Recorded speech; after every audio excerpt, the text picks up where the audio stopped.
আসসালামু আলাইকুম। আশা করি সবাই ভালো আছেন।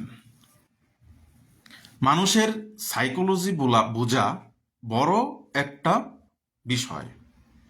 আপনি একটা মানুষের যত বেশি সাইকোলজি বুঝবেন তত বেশি কিন্তু আপনি বুঝতে পারবেন যে ওই মানুষটার ভিতরে বা ওই মানুষটা কি চাচ্ছে বা কি সে কি পরিমাণ কোনো কির ভিতর দিয়ে যাচ্ছে বা গেছে।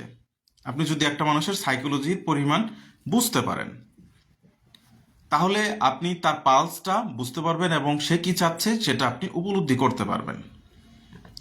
আজকে এই ভিডিওতে আমরা এমন একজন মনীষীর সাইকোলজিক্যাল পালস বোঝার ক্ষমতা রাখে এমন একজন মনীষীর আমরা গল্প শুনব। ইবনে সিনার নাম আমরা সকলেই জানি।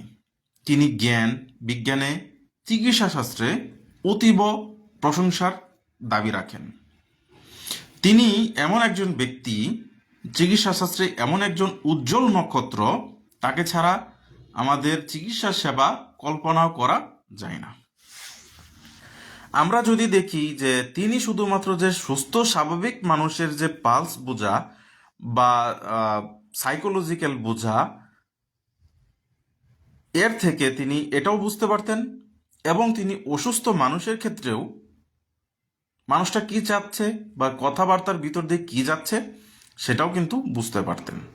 তার চিকিৎসা ব্যবস্থার একটা বিষয়টা যদি আমরা তার গল্পের বা জীবনের মাধ্যমে উদাহরণ থেকে যদি আমরা দেখি তাহলে দেখতে পারবো এরকম যে ইবনে সিনার আমলে একজন ব্যক্তি বা একজন রাজার ছেলে বা রাজা যাই বলি না কেন আমরা, সে তার একটা মানসিক রোগ হলো, সে সবসময় বলতে থাকে যে আমাকে জবাই করো, আমাকে জবাই করে ফেলো, আমি একটা গরু, আমাকে জবাই করে ফেলো, জবাইকে কাবাব বানিয়ে ফেলো, এমনটা বলতো। অর্থাৎ পাগলের যে প্রলাপ, সেই পাগলের প্রলাপ বকতেন। তো আশেপাশের সবাই এটা দেখে হাসাহাসি ঠাট্টা তামাশা করতো। এমনকি আহ, চিকিৎসাও করানো হলো, কোনো কিছুতেই কোনো কিছু হচ্ছে না। ছেলেটা বারবার বলতে থাকে যে আমাকে জবাই করে ফেলো, আমি একটা গরু, আমাকে জবাই করে ফেলো, আমি একটা গরু, আমাকে জবাই করো, জবাই করে কাবাব বানিয়ে খেয়ে ফেলো, আমি একটা গরু, আমি জবাই করো আমাকে, এটাই বলতে থাকতো সর্বক্ষণ। তো এখনো ক্ষেত্রেও সবাইকে ডাক্তার চিকিৎসক কিংবা হেকিমি সবাইকে ডাকা হতো এবং চিকিৎসা করানোর জন্য যথারীতি সবাই ব্যর্থতায় পর্যবসিত। সে বলল যে হ্যাঁ, এটা চিকিৎসা করলে ভালো হবে। তো আগামীকাল ওর চিকিৎসা আমি করব। কি করব চিকিৎসা? ওকে আমি জবাই দেব। সে যখন চাচ্ছে তাকে জবাই দেওয়া হোক তাহলে আমি তার আকাঙ্ক্ষা পূর্ণ করে ফেলব। যথারীতি পরের দিন ইবনে সিনা বিশাল বড় একটা ছুরি নিয়ে আসলো। আসার পর সবাইকে বলল যে একে শোয়াও। ছেলেটা কি করলো? বলল যে না, আমাকে শোয়াতে হবে না, আমি নিজেই শুয়ে যাচ্ছি, আমাকে জবাই করো, জবাই করার পর আমাকে কাবাব বানিয়ে খেয়ে ফেলো। তারপর ইবনে সিনা ওই ছেলেটাকে শোয়ালো এবং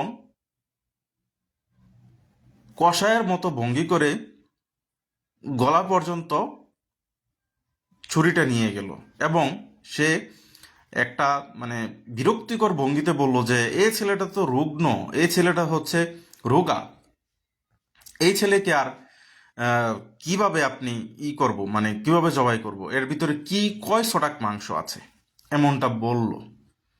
তো ছেলেটাও হতভম্ব হয়ে গেল যে আসলেই তো আমার ভিতরে তো কিছুই মাংস মাংস নেই, তাহলে আমাকে জবাই করার পর আমার কাবাব কিভাবে হবে বা কিভাবে মানুষজন খাবে? কারণ একটা পাগল, আমরা যখন এই ছেলেটাকে জবাই করে কি হবে, কয়শো টাকার মাংস রয়েছে, একে খাওয়া দাওয়া করাও, খাওয়া দাওয়া করে নাদুস নুদুস করো, তারপর আমি একে জবাই দিব। ছেলেটাও তখন খাওয়ার প্রতি বেশ আগ্রহ দেখালো, বলল যে না, আসলে তো আমাকে খেতে হবে, না খেলে মাংস হবে না, মাংস না হলে আমাকে জবাই করলে কি মাংস পাবে।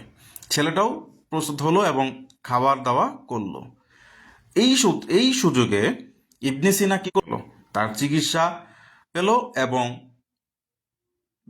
মানে ভালো খাবার খেলো এবং সাথে দাওয়াও পেল ইবনে সিনার। কিছুদিন পর সে লজ্জিত অনুভব করলো। সে সুস্থ হওয়ার পর, যে সুস্থ হয়ে গেল, সুস্থ হওয়ার পর সে এটা ভুলে গেল যে সে কখনো এভাবে বলতো না। মনে করতো যে আমাকে জবাই করো, আমাকে খেয়ে ফেলো, কারণ সে এখন সুস্থ হয়ে গেছে। সুস্থ অবস্থায় পাগলের ওর যখন অসুস্থ হয়ে থাকে তখন তার কথাগুলো আর মনে থাকে না। আর আপনি যদি কখনো যদি এটাগুলো বলেন তখন সে এটা বিশ্বাস করতে যাবে না, বা হাসির ক্ষেত্রে তার মনে হবে। ওই ছেলেটার ক্ষেত্রেও কিন্তু তাই হয়েছে। এই যে যে একটা পালস বোঝা, এই যে যে একটা চিকিৎসার ধরন বোঝা, এটা কিন্তু ইবনে সিনা দ্বারাই সম্ভব হয়েছে। এই যে যে একটা পালস বোঝা, সুস্থ এবং অসুস্থ মানুষের যে জীবন, এটা বোঝাই হচ্ছে একজন চিকিৎসক বলেন বা একজন